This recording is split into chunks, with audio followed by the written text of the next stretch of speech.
माझ्या मम्मीला तर सकाळ सकाळ पांडुरंगाची गाणी ऐकल्याशिवाय दिवसच जात नाही.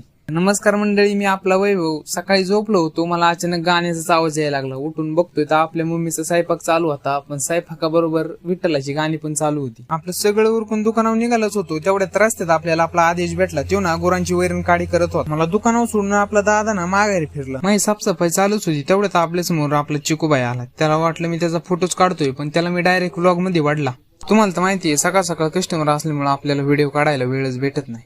आपला कॅमेरा डायरेक्ट 12-1 वाजता चालू होतो. तेवढ्यात फिटरची एंट्री झाली आणि फिटर आले आपल्या दुकानाची साफसफाई करायला लागली. आता टंगाळ मंगळ करायची अडचणच दूर झाली. आपले फिटर आले होते म्हणून. फिटरला यायला उशीर झालता, म्हणजे फिटर डायरेक्ट घरीच जेवून आले होते. राज पण आपला कुठेतरी बाहेर गेला होता. मग काय उचलला डबा आणि मी एकटाच जेवलो. टाइम पण पटापटा निघून चालला होता. 4 वाजल्या होत्या आणि काम पण काय पेंडिंग नव्हती, म्हणून फिटर पण डायरेक्ट आपल्या बशी जेवून बसले.